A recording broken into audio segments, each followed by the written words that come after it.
fight against me for a very long time, and we all know when you start losing the fight, you go below the belt. I really did not want to have to respond to this video because I am not into tearing another black woman down. This is just another example of the older hating on the youth. So now I want to come and set the record straight on what really happened, how our beef started, and how we got here today. So let's take it back to the beginning. 16-year-old Clarissa Shields from Flint, Michigan, fighting her way to the Olympics to represent her country. Now, for those who don't know, around this time, I was relatively unknown. I was a diamond in the rough. Mary Spencer was 3-time world champion. She is from Canada. Me and Mary Spencer met up at the Continental Championships to face off. And oh, did I put a whooping on Mary Spencer. For those who don't know, the World Championships and the Amateurs come around every 2 years, where all the countries in the world meet at the World Championships, and you have to fight 5 to 6 days back to back to become world champion and hold a gold medal. Mary Spencer did that 6 years in a row. I, relatively unknown, at the age of 16, beat Mary Spencer on the point system, 17 points to 34.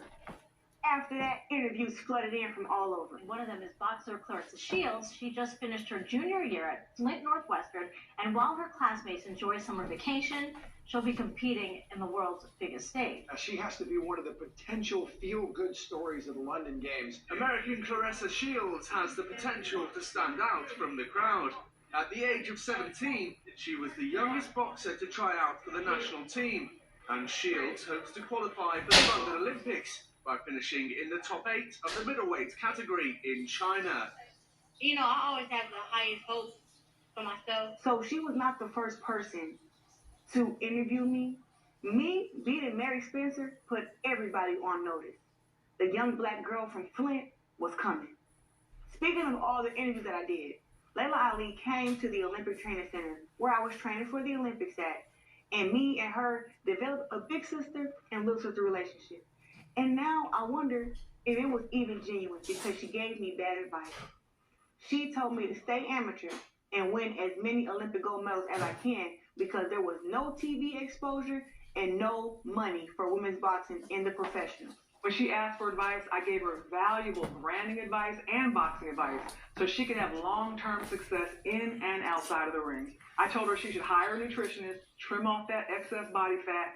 That was nothing but her trying to body shame me and discredit me for winning world championships at weight classes in 5 different weight classes, which is 154, 160, 168, 175, and 175 plus. I went against her advice, and I was the first woman to make $1 million in women's boxing. Before this interview on the Breakfast Club with Laila Ali, me and her were very friendly. This is what ignited the entire beef. You got Clarissa Shields now, who's an Olympic champion. She went to the Olympics, won twice. Women's boxing wasn't in the Olympics when I fought. She actually fights at the weight class I fought in. And she's doing great. I mean, you know, it's still not what I would have wanted. I would have wanted more because I have a big picture in my head. It was great. Would you ever get back in the ring and just for fun, shits and giggles? Money right, Laila there. And I don't think there's anyone there for me right now that would actually give me a good challenge. She claims that I took this out of context. And one thing I will say, she wasn't just saying that I wasn't good enough to inspire her and to give her a challenge. She was saying that all the women who were currently boxing could not give her a challenge. The problem is that I am the only one that said something. Now, coincidentally, I'm not the first woman athlete that she's done this to. Let's rewind again and take it back to when Ronda Rousey was the queen of combat sports. Are you a fan of Ronda Rousey? I wouldn't say that. Before it was me, Ronda Rousey was the queen of combat sports. I mean, this girl was arm-barring girls in less than 30 seconds. She was viral. She was making hundreds of millions of dollars in her field. When she was on top of her game dominating, Laila Ali became jealous. And instead of her embracing Ronda Rousey, she started, during interviews, telling everyone how she would beat Ronda Rousey in a fight because she was too small and the size of her daughter. Play the clip. You think Ronda Rousey, would you be able to take Ronda Rousey? And no one can beat me, period. No woman. No woman. Period. Not even Ronda. Of course not. She's too much smaller than me anyway. She's like the size of my daughter, my 3-year-old.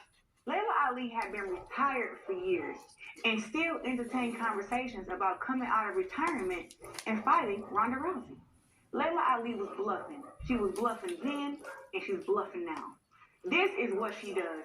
She ties her name to whatever combat sports woman is popping, and she said that she'll beat them in a fight. And then she plays victim once they respond. So, we all know that Ronda Rousey was on top of her game. Once Ronda Rousey lost, Laila Ali went on a celebratory tour laughing and celebrating the fact that Ronda Rousey had lost her first and only fight. Me trainer, like, train Ronda Rousey. I'm like, but I thought you thought she could beat me. What happened? So would you do that? Can't train somebody's chin to take a punch. But for the right amount of money, yeah, we could fight me. What does Ronda Rousey need to work on? Oh, where do I begin? You know what I mean? I think we need to understand that in order to be the best in the world, you definitely don't ever get beat up like that in your prime. Period. No, it was pretty bad. I remember you said the best in the world don't get beat. You still feel that way? No. I said that? Yeah, I thought in reference to Ronda Rousey. You don't get beat the way she got beat. You know, to just get 100% taken advantage of in the ring and just look like a little rag doll in the ring, that would never happen. Yeah. Now, this is the thing that people wanna overlook. She's supposed to be so classy and supposed to be so, above everything.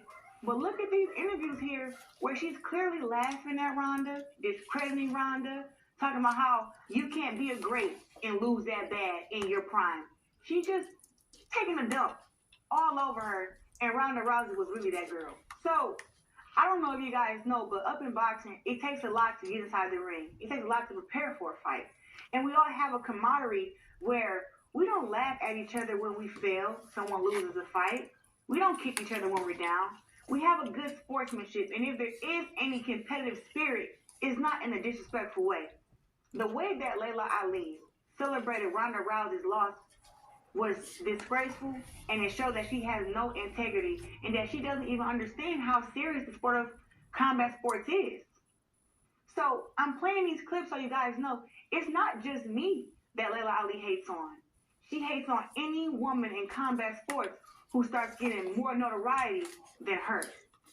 In Laila Ali video, she said that I had become a disappointment and a bad representation of our sport and culture. When Colin Kaepernick started to kneel to protest racial injustice and police brutality, it was a chain reaction. The world was tired of seeing unarmed black men being gunned down and killed by the police. Everybody came together to fight and stand united under one slogan: Black Lives Matter. Instead of joining the fight, this is what Laila Ali had to say.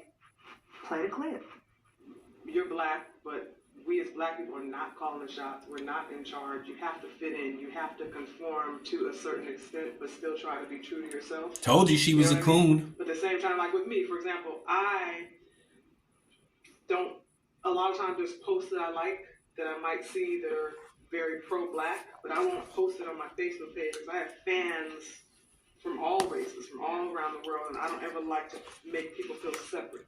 And sometimes they do, like when you just be like, Black Power, I love my, so it's like, I think it's time to I like the all lives matter, or all lives matter, and that's kind of what my focus is, but it's hard, because, you got sponsors, and you got this, and you got that, and you don't want to step on anybody's toes. You said you don't want to speak out because you don't want to lose sponsorships, and you don't want to upset your different fans. Your father, Muhammad Ali, used his platform to stand up against oppression. To me, it doesn't seem like you're proud to be who you are or to be the daughter of the great Muhammad Ali. For those saying that Laila Ali YouTube hate documentary that she did was classy, that wasn't classy. That was mean girl energy. She was being nice, nasty. She's always wanted to hate on me out loud, and now she's doing it proud and with her chest out to promote a YouTube channel. Now, in Laila Ali hate documentary, she says that her dad would never want his name tied to mine, and that he did not like the fact that I called myself Gwoat. Well, lie detector test tells us that that was a lie. Play the clip. Call yourself the Gwoat, that's fine. It's flattering. You look up to my father. We both thought that was cute. That was sweet. 5 minutes later. My father would not want to share his name or image with her. She does not represent anything about him in the ring or outside. The champ is here! The champ is here! That was a flat out lie. We know that if that were true, she would have said it years ago when it first was mentioned that she wouldn't spar me. There is absolutely no way she would have passed up the chance to tell everyone that she called my bluff and I backed down. Here is a clip of her telling the same story that I told when she asked me to spar. You got that from Oh, your daddy? Clarissa sparring. When I talked to her, yeah, she reached out to me when she first won the Olympics, and we talked, and I gave her some advice, and I said, hey, you ever want to spar? And she's like, you want to spar me? I was like, calm down. Found that when she asked me to spar, said, If you're Okay, so there you have it. That was the Gwoat. Clarissa Shields responded to Laila Ali's hit piece, smear campaign versus, Clarissa Shields. Now, in case you guys don't know, go look at the live stream that I did earlier this morning, where I basically mentioned Laila Ali's hit piece on Clarissa Shields, and that I said that Laila Ali was full of shit. The reason why I didn't do a video immediately when everybody else was talking about she G-checked Clarissa Shields, you guys fell for it again, because I knew that Laila Ali was lying. And I said that Laila Ali in that stream that I did is a liar. Now, Clarissa Shields came out with her receipt. Laila Ali don't care about her people. She more about her endorsements. And like I told you, she been egging this on for 3 months, all to promote those lousy fucking shows that nobody cares about, that nobody is watching. All she had to do is say yes or no, whether she wanted to fight or not. But she tried to egg this on. And then, like Clarissa Shields says, she tries to play victim. This is what she does. Remember, she's lied before. I told you. She attacked Floyd, and she got mad at Floyd because Floyd said that he was TBE and that he said he was better than Muhammad Ali. Well, that's debatable. So Laila Ali was hurt about it. She was bothered by it. And I need to explain something. It's your right. If you don't think Muhammad Ali is the greatest fighter of all time, that's subjective. It's your opinion. It's the same with these people that try to tell you, that piss me off, especially black people, when they come trying to check you or come trying to argue with you about Eminem's place in hip hop, that he might arguably be the greatest rapper to ever live. No. And when you say, I could tell you why, then they want to sit up here and just have this long thought out debate and all this kind of stuff. Like, I was like, damn, I wish y'all black people would have this tenacity and intensity to fight for, racial injustice for black people. I wish y'all would have that same, you know what I'm saying? Tenacity to fight for reparations. But you sitting up here fighting about some white boy's place in hip hop. Like, man, and that's why, like, black people ain't taken seriously. But nevertheless, I've been saying this about Laila Ali. I've been saying that she's a hater. I've been saying that she's been clinging on to Clarissa Shields. She just like Floyd Mayweather. Like I said, she didn't do nothing for women's boxing.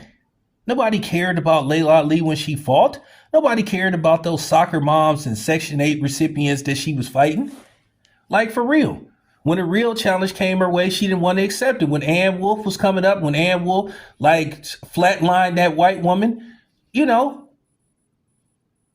was a fight. There was a fight that people was interested in, and she didn't want to make the fight. At the end of the day, this is about Laila Ali's pride. She'd rather sit up here and just clout chase than get in the ring because she knows she doesn't have a chance of beating Clarissa Shields. And that's all it come down to. I've been saying this about her. And then to that bitch that came on my channel a couple of months ago when I was trying to break this down, where you at now? All y'all that side with Laila Ali, y'all complete frauds. Y'all didn't give a rat's ass about Laila Ali when she was an active fighter, when she retired, and up to this point. All y'all doing is bandwagon jumping just because of who she is. Okay? And that's just real talk. Clarissa Shields is the one that transcended women's boxing to where people actually tuned in to watch her fight. Listen, when Clarissa Shields was fighting, I would watch her fight. I tried to get credentialed to go see her fight in Detroit so I could send somebody down there. They denied me a credential or, you know, whatever. Cool. I have interviewed Clarissa Shields several times. Okay? The only issue I had with Clarissa Shields is when she was going on this, you know what I'm saying, going on this rampage about how she wanted to fight men and all that kind of stuff. And I just felt that wasn't a good look. But Clarissa Shields is a good woman. She is a cool person. She really is, you know, and that's just real talk. I'm glad she exposed Laila Ali. I just sat back. So now what's going to happen is all the dudes that were sitting up jumping on Laila Ali's bandwagon, what they're going to do now, since Clarissa Shields made Laila Ali look so bad and she exposed her, she bodied her. They just gonna say, oh, they need to leave this alone. No, I'm glad what she did was a calculated move. And then you got people saying, well, why did she take so long to respond to Laila? What are you talking about? Laila Ali took 3 months. All Laila had to do is say yes or no. She the one that kept opening up that can of worms about, yeah, you see this? Oh, for the right price, I'll come out and retire for the right price. Then you sat up there and say, oh, it'll take $10 to $50 million. Then you get an actual offer. Then all of a sudden, you don't want to answer the question. She doesn't want to go in there and get her ass whooped by Clarissa Shields. But at the end of the day, you don't care about the culture. You don't care about black people. You already said your endorsements come before being black. And I'm going to tell you something else, what I believe, allegedly. I believe that Laila Ali has light-skin-itis as well. I think that Laila Ali thinks that she's just naturally better than Clarissa Shields. She looks better because she's light-skinned. I really do think that she... Now, before you say, but her husband, that doesn't mean anything. That's the same as a white man or a white woman marrying a black man and being racist as fuck. That's been proven. That's been proven time and time again. So I just think Laila Ali has this natural arrogance. I really think that she... Look, here's the thing. I'm going to keep it 100. I done came to quite a few top rank events where Nico Ali Walsh fought. I never saw Laila Ali there. And that's supposed to be her nephew. But we all know that there's issues with Muhammad Ali and Muhammad Ali's issues with, you know, with infidelity. And I don't want to dive deep into that. But that's still supposed to be, you know, her nephew. She never comes to his fights. She doesn't even really talk about him. But that's supposed to be her family. So there you have it. That should further show you what type of person that Laila Ali is. I don't see her tweeting about Nico, congratulating him, or even when he's lost a couple of fights saying, keep your head up. You know, you got the Ali, you know, running through your blood. You know, so she never does that. I've never saw her at any of Nico's fights. So like I said before, she let, you know, just like a good fight, she left it open for Clarissa to counter everything she came with. She talking about she got her receipts. Well, Clarissa came with her receipts. So there you have it. I'm not going to spend much time talking about this. This is probably the last video I'm going to do on this. But at the end of the day, she just showed that she don't want to fight. That's all you had to do. Why drag this out? And at the same time, trying to promote some lousy fucking products that nobody don't care about. I've been saying this about, you know, Laila Ali. And when she said sponsors and I love everybody and all that type of stuff, listen, go to Ticket TV's channel. He can confirm this. When she did that video talking about, oh, my dad is definitely rooting for Manny Pacquiao. And me and Ticket TV called her out on that, said that, hey, you going against the grain. And me and Tigger called her a coon and said she was cooning. And then she made some video talking about, well, you know, there's people out there saying I'm a coon and I'm not a coon and I love people of all races and all that bullshit. Yeah, now, as you can see, she said all lives matter. She more inclined with that than being black. She said she pretty much said she's a shame. She's a shame. Okay. So once again, why are you niggas supporting her? Once again, why are you supporting her? When she clearly made it clear to us that she cared more about her bottom line than, you know what I'm saying, fighting the good fight. And by the way, that picture of her father, you know, the black and white picture, if I'm not mistaken, that was Muhammad Ali when he came to Oakland, and he was over there in the West by McClymonds High. Now, don't quote me on that, but I think that's when he came to Oakland. So there you have it. Anyway, this your boy Town. I'm out.